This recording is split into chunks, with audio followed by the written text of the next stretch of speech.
Dear VLEs, આજે આપણે KVKમાં registration અને કન્સલ્ટન્સીનું સૌપ્રથમ આપણે ડિજિટલ સેવા પોર્ટલ ઉપર CASCના આઈડી પાસવર્ડથી લોગિન કરશું. લોગિન કર્યા બાદ આપણા ડેશબોર્ડ ઉપર સર્ચ બારમાં KVK ટાઈપ કરશું. એમાં સૌથી ઉપર આવતું ઓપ્શન ઉપર ક્લિક કરી આગળ VLE લોગિન કરશું.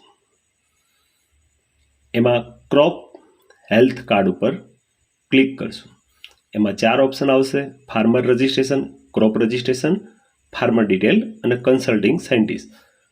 સૌપ્રથમ આપણે ફાર્મર રજિસ્ટ્રેશન ઉપર ક્લિક કરશું. એમાં ફાર્મરની પ્રાથમિક ડિટેલ એન્ટર કરશું: નામ, મોબાઈલ નંબર, જિલ્લા, એડ્રેસ વગેરે. ત્યારબાદ આપણે ક્રોપની માહિતી એન્ટર કરશું.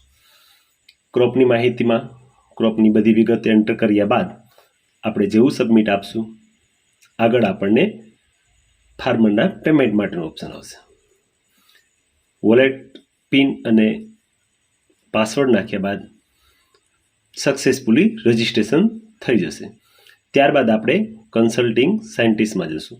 તમે રજિસ્ટર કરેલા ફાર્મરની ડિટેલ તમને બતાવશે. એમાં પ્લસ સાઇન ઉપર ક્લિક કરી વિડીયો પ્રકારનું જે ઓપ્શન આપેલું છે એના ઉપર ક્લિક કરશું. ફાર્મરના આધાર કાર્ડ નંબર નાખી વિગત સિલેક્ટ કરી કોલિંગ માટેનું રીઝન આપી કોલ કનેક્ટ કરશું. કોલ કનેક્ટ થઈ ગયા બાદ સાયન્ટિસ્ટ તમારી સામે લાઈવ દેખાશે. સાયન્ટિસ્ટ સાથે વાત કર્યા બાદ તમને એનું પ્રિસ્ક્રિપ્શન આપવામાં આવશે અને માહિતી આપવામાં આવશે. આભાર.